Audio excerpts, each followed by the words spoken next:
municipal bi bu baax a baax ci li nga xamante ni tey def nañu bi nga xamante ni fal nañ ñu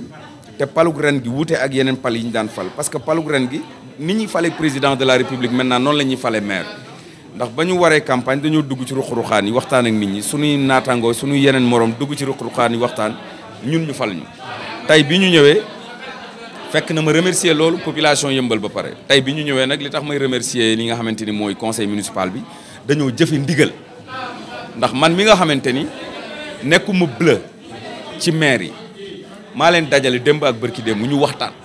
ma indi sama xalaat boobu nga xamante ni am naa ko ñu jëfe ko ndax nag ñun ñoo am majorité sunu majorité bi ñu ñëwee li ñu bëgg jàllale nañu ko te nag loolu mooy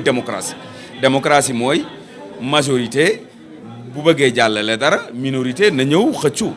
gis nañ fi ay xëccoo yoo xamante ni c'est vrai que même su fekkente ni yeneen wàll yi andiwuñu woon seen candidat ils n'ont pas voté pour sunuy candidat mais loolu mooy démocratie merewuñ ci kenn donc may sant yàlla bu baax a baax di sant conseil municipal particulièrement ñi nga xamante ni ñoom laa àndal dugg ci salle bi ci li nga xamante ni jëfe nañ ko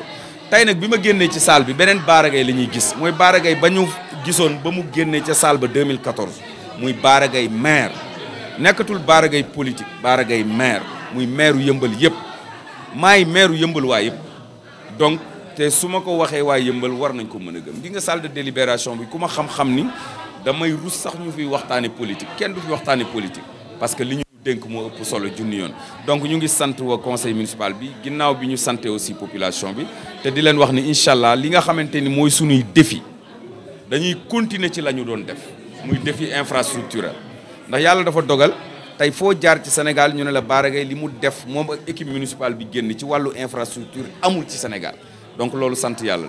la nga doon def nag tey ba am ndam na nga ko continuer parce que défi infrastructure boobu dafa am lu ci des ci Yeumbeul Sud donc li fi manqué woon ci wàllu infrastructure socio-économique de base danañu continuer di ci liggéey leneen li nga xamante ni mooy cadre de vie bi maanaam environnement bi sunu kiiw gi nan la ñuy fexe ba impliqué yenn ASC yi bàjjenu gox yi délégué de quartier yi relais communautaires yi ak ñi nga xamante ne nag ñooy service technique bu maire yi ba ñu fexe sunu cadre de vie gën a amélioré ndax nag li ñu ñàkkoon yëpp ci wàllu infrastructure yàlla dimbali ñu def ko ci premier mandat bi la ñu ñàkkoon ci wàllu tali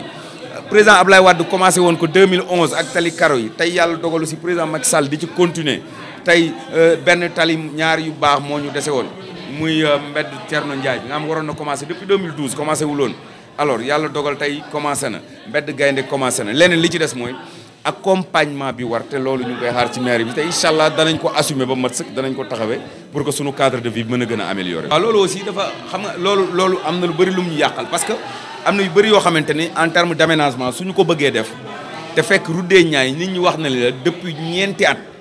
bul auvent sax bul ko laalate parce que dañ ko war a daj xam nga loolu dafay xaw a doy waar mënuloo fa aménager éclairage public mënuloo fa aménager paysage mënuloo fa def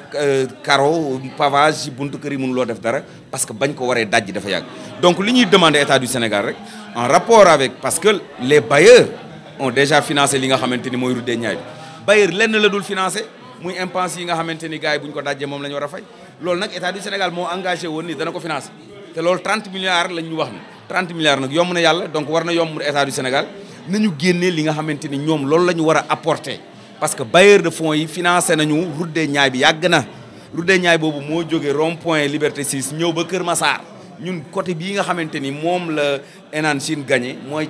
mooy polisu Thiaroye ñëw ba rond point li nga xamante ni mooy Kër Massar alors donc ñun ñoo ci gën a doy la waar ñun le nouveau département de Kër Massar te Enan Chine gagné suñu côté boobu ay la yëwan état bi na mu def ba accéléré nag entre Parcelles Guédiawaye rond point Liberté 6 na ko def nag accéléré fii nga xamante ni mooy le nouveau département parce que nous en avons besoin benn tali la ñu am tali boo xamante ni ñaari oto ñoo ciy mën a jàll mu troisième voie amul ñu war ko def 2 fois 2 voies juróomi at ñu toog di xaar dafa doy. alors je voudrais quand même lancer un appel à l'État du Sénégal de faire en sorte pour pouvoir libérer quand même l'enveloppe qui doit être libérée par l'État du Sénégal parce que cette enveloppe ne doit pas être financée par les bailleurs de fonds. Les bailleurs ont déjà financé ce qu'on appelle le projet global de réalisation de la grande route des Niayes. Et ça fait 4 ans.